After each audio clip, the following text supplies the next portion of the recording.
let's get into some of the most breaking news that's been all over the internet.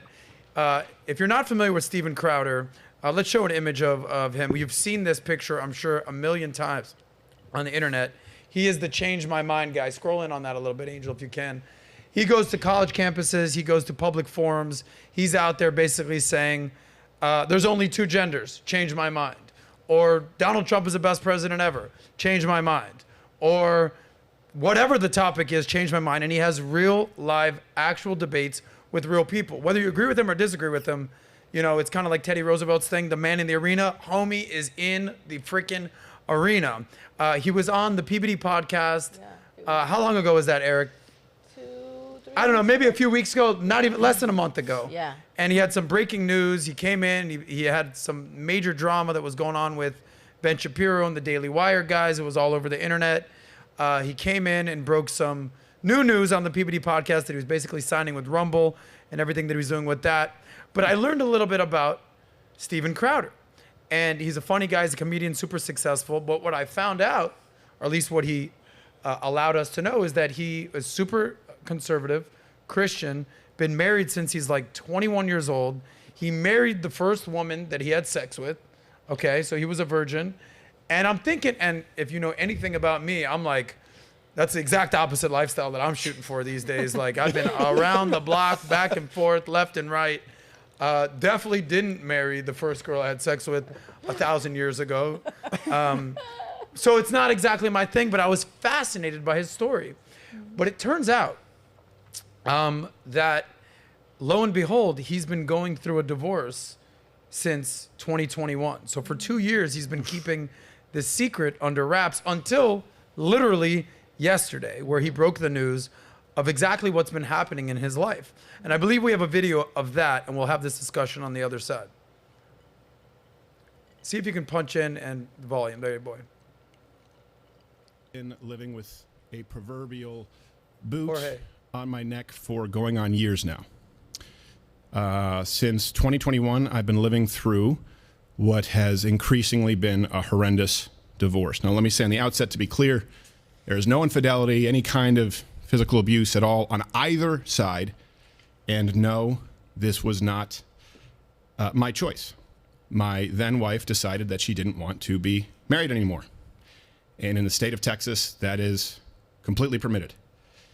It's been the most heartbreaking experience of my life, what I consider to be my deepest personal failure. And just so you know my opinions on parenting and families. I think you finish the statement with they have not changed. So basically, and just to correct myself, because sometimes you have to correct yourself, he's been married since 24, not 21, age 24. But they were both virgins at the time, super conservative Christian. He's quote unquote said, I've been living with a boot on my neck since 2021. Just think about that statement. Living with a boot on my neck since 2021. The divorce is the deepest personal failure of his life. And this dude is out there. By the way, net worth of $20 million, no prenup whatsoever. I believe we have a picture of him and his wife, just so everyone has some context out there. Pull that up. Here, Steven Crowder's files for divorce. Keep going, keep going. There she is, having a great time. That looks to be maybe her bachelorette party. I don't know. She's doing her thing. And then one more picture. So that's him and his wife, I assume years ago. So we're going to have a quick conversation about what age should you get married, prenup, conversations, money, exchange, what men should do. 90+% of our audience is men, and they're here looking for advice, they're looking for game, they're looking for insight, but they love and appreciate beautiful, intelligent women. Shout out to the 10% out there that are females out there. So let me ask you guys a question. You said that you were divorced at one point? No, I'm divorced. You are divorced? I am okay. divorced, yeah. You're, not at one point. It happened. It's it done. happened. We're divorced. I am still divorced. I quite candidly was engaged at one point, briefly had a situation, had a prenup. That saved me. Have you ever been married, divorced? Twice. Oh, you've been married, divorced twice. I have a little bit of experience. I have a little experience. He has so we couldn't have gone to a better guy out here. And Tammy, I could have lied. Tammy, when she's done messing with these 25-year-olds out there that she told us last show, she's looking to get married out here. So Melanie, when you hear something like this, what's the first thing that goes through your mind? I think I think I'm thinking he hid it because of a lot of shame. I know he's very religious. I grew up very religious. I'm not so religious anymore. But he grew up really religious, you know, the way he got married. And I think there's a lot of shame that he's having, or he hid it because of, it's a moral failure, it feels like to him, not just, you know, emotionally or financially, but a moral failure. And there's just like, why couldn't I keep my family together? That was my first thing, because, and did he hide it because he didn't think his audience would be sympathetic to it? Mm-hmm. So, because the issue that I have, not with him, dude, it's personal business. I'm not commenting on that. It's, you know, there's this debate out there of, like, Ben Shapiro commented on a video that I did with Fresh and Fit recently, and I was asking Myron from Fresh and Fit, like, at what point should a guy get married? And his answer was, well, you should have 6 to 12 months of savings. You should be making at least $100,000 a year, basically improve yourself financially, and then also when it comes to women, you should have sex with at least 50 girls before you tie down the knot. Which is shocking and alarming at first, on first glance, but then I hear it, I'm like, all right, it's time for me to get married. Done. All right, great. Been there, done that. All right, cool. Check. All good. Someone like Ben Shapiro, Orthodox Jew, hears that and he's like, no, right, that's not something. I would never. I mean, I had sex one time in my life. I got married. Super smart guy, but I'm not exactly going to Ben Shapiro for fucking lady advice whatsoever. You want political advice, that's where you go. But I think Steven Crowder has a similar background where Christian, didn't have sex, lost his virginity, married the woman. I know that there's some stats out there that show that the happiest people, the marriages that last the longest, are virgins. I just don't think that's a reality of America today. Mm-hmm. So you're saying shame. Why do you say the word shame? It's religious shame, because you're raised that this is the right way. Plus, if you teach this is the right way and then you fail at it, it's almost like a existential crisis. Like, your entire identity is tied up a lot of times into your religious beliefs. And so, you know, it impacts you even deeper. Like, versus if you're just like a person's not religious, it is a failure and it hurts you, but it is almost like you let down a community. Gotcha. So that's what I first thought of. I also thought a couple other things. But gotcha. So Derek, we just learned that you're a professional. Two-time professional. You know, 3 strikes are out, bro. So this is your last chance. I'm not playing baseball. That's right. So you've been married twice already. Yes. You're about to get engaged a 3rd time. What are the biggest lessons you've learned when you went through a divorce? What age were you married, divorced? Give us some little insight. Yeah, before we do that, I love that she took the virtuous approach to that, but I think sometimes people hide behind religion. I think the fact he has a $20 million net worth has as much to do with his religion as why he's dragging out this divorce. Gotcha. In my opinion. Yeah, for sure. For sure. Let's not pretend that that's not what it's about, especially absent a prenup. So I was really young the first time. Married about 5 years, from 24 to 29. Okay. Single, 29 to 32. And then I got divorced again in 2019. So I've been single, meaning not married, for about 4 years. Gotcha. Yeah. And first time there's a pattern there if you see the... There's a what? There's a little pattern in the time. About 3 years single. Hey, man, a guy like you is on the market. I mean, these high-value men, they're trying to wife you up, bro. When you got married the first time, yes. What lesson did you learn that time that you took into the second one? And then by the time you got divorced the second time, what are you taking into the third? Because a lot of people out there are either, we've done polls on our audience, currently married or currently getting no play whatsoever. Sure. Like that's our audience right now. Shout out to you guys that are trying to figure out your marriage, and shout out to your guys basically trying to get laid. So there's it's a wide variety of who's watching. Right. But what lessons have you learned? So the first time I was young and dumb. And so I led with emotion. I was overwhelmed. I had just moved to Florida from Rhode Island. I met a South American woman, and I was just done. And so I didn't even really know that human being. I married an image of what I thought, and I fell in love with your eyes. 100%. That booty showed up. You're like, all right, I gotta buy a ring. I come from Rhode Island. I saw South American. I was like, what is this? Where'd you grow up? Rhode Island. Yeah, all right. So I'd never seen someone from South America. I was like, Sammy, you're Cuban. You know what I'm talking about. Yeah. Sammy shows up in a room and like her booty shows up 15 minutes later. I get it. Correct. In Rhode Island, everyone wears hoods and hats. You can't see anything. I was done in Florida. Oh yeah, come to Florida. You're getting married young. So it didn't work out, and it shouldn't have. Second person, I put a little bit more time and energy into meeting the person. It was a much longer relationship, about 13 years. And I think that was just one of those situations where sometimes you have to face that you grow apart. And there's no value in holding on to a broken relationship, because the truth is, as hard as it feels to leave that situation, within a moment in time, meaning months, you're both happier than you've ever been. And so it's just about that attachment and just letting go. And nowadays, especially, a divorce is almost as acceptable or more acceptable than getting married. We question you if you're getting married more than we do if you get divorced. Well, for sure. You saw that there was news. What's the girl who's in, what's the show with the ghosts and the goblins and the thing? It's like the biggest show on Stranger Things. You saw the girl? Stranger Things. What's her name? Someone give me a name here real quick. Oh, God. 11? 11. That's her name on the show? Oh, Millie Yeah. Brown. Millie Bobby Brown. Brown. Thank you. You're welcome. Natalia's bringing some value, knowing names. Millie Bobby Brown, she just got engaged. I think she's Yeah. like 22 years old. The guy Yes. that she's marrying is, and people are like shaming her for getting married or engaged at such a young age. And I think there's a stigma. Yeah, this girl right here. Yeah. There's a stigma of Wow. these days getting married at too young of an age. Yeah. You said that the first time you got married was what age? 24? 24. What if you're Too a young. dude? Too young. Yeah. Why do you say too young though? Because now I'm 44 and I know what I didn't know. Yeah. So what did you not know when you were 24? I don't think it has so much to do with money or how many women you've been with. I think it has to do with emotional maturity.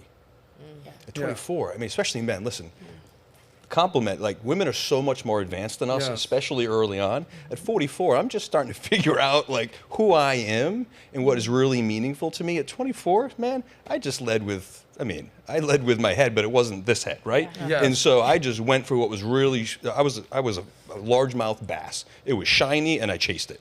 And so I don't think men at that age are in a position to make a decision that big. I fully agree. So at what age do you think a man should really look into getting married, and what age do you think a woman should do this? Open question for the panel. I think 35 for men, and I think much younger for women. Geriatric pregnancy is at 35. And so, and the reality is men prefer youth. Not saying always or, but it's just the reality of having better chances. So I would say, I think young women should get married in their 20s. I would say like, I don't want to say 21, but I'm not going to go, like this, the range of the 20s. You think I a woman should get married at age 21? You think that young? I'm saying in the range of in their 20s, I think they should. Okay, so when you see a beautiful feminine woman like Tammy out here who's 36. Uh-huh. I was about to give you 33. All right, Larry Bird. All right, so 36. So what's your advice for a woman like this? Well, I'm 41, and I'm divorced now. So, you still will attract men. Just know you're playing in a tighter market. Like women, a lot of times as we get older, because we've been through things or we've waited so long, or now we have this great job, we're making so much money, our standards go up. But a lot of the things that matter to us as women don't matter to men. So men value youth, beauty. Of course, they want intelligence. They want you to have, something going for yourself. But we tend to, we think as we gather more, as we get older, it's more men who are on a higher status, if that makes sense, will value that, oh, I drive a Porsche, I have my own home, I run my own company. And the reality is, if a man is high value, because usually as you get older, you want a man with higher value. That higher value man, he's earned where he is, but it's much easier for men to date a younger age. I'm not saying it's impossible the other way around. It does happen. But I think we know, even historically, it's easier as men age, they don't really have a biological clock on them. It depends on their resources how they'll still attract women. I think what you're referring to is basically the essence of hypergamy, is that the more success a woman has, the smaller her dating pool shrinks. Yeah, young and older. As more success a man has, the greater his dating pool shrinks. Exactly. So you're a beautiful girl, you're 36. If you could go back in time and listen to her advice, I know it's hard to be like, yeah, I totally regret something, But as you're hearing this, is there anything that strikes a chord to you and say, all right, maybe this is what I was thinking, but now that I'm 36, I should have done this? What comes to mind?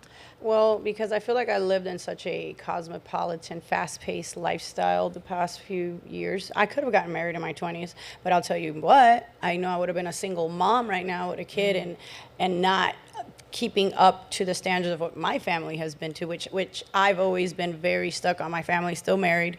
They've all been married to their first husbands, and they're still there. And I'm like, wow, I grew up in a household with mom and dad are still married. They're 38 years in strong. My grandparents are 54 years in. To the dying day, they were together.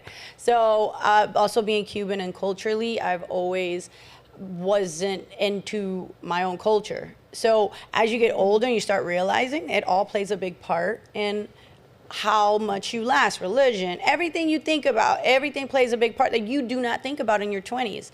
And if I would have done so in my 20s, I would have just been a younger girl under the umbrella of this powerful man that I probably would have never got to do the things that I was able to do now. As a woman now, I feel more confident. I feel more, I can stand on my own 2 feet. I don't have to depend on a man where he has to tell me what to do or whatever. I have more, my standards are a lot more, obviously. And obviously now I look for a partner that we could both complement one another.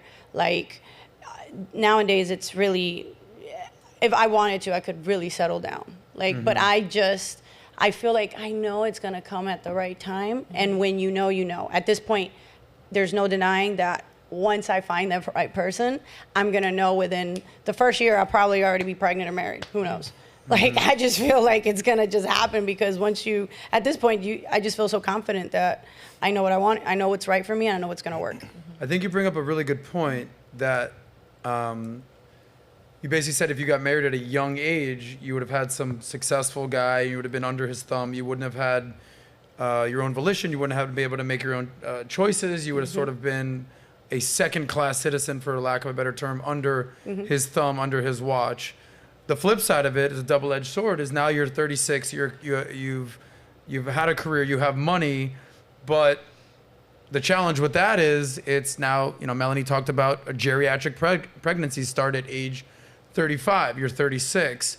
You have money, but most men, especially men of status, really don't give a shit about your money. It's not like you're paying your dude's rent, right? I mean, most women want the man who's on their level or above, and most men who've reached that type of success in life are like, listen, I'll take the hot chick who's living in a trash can. Let's get her ass out of the trash can, throw her ass in the shower, let's clean her up a little bit. Like, we all know about that. Like, get your ass out of the trash can, girl. Like, come live in the house, put a sweater on, you're good.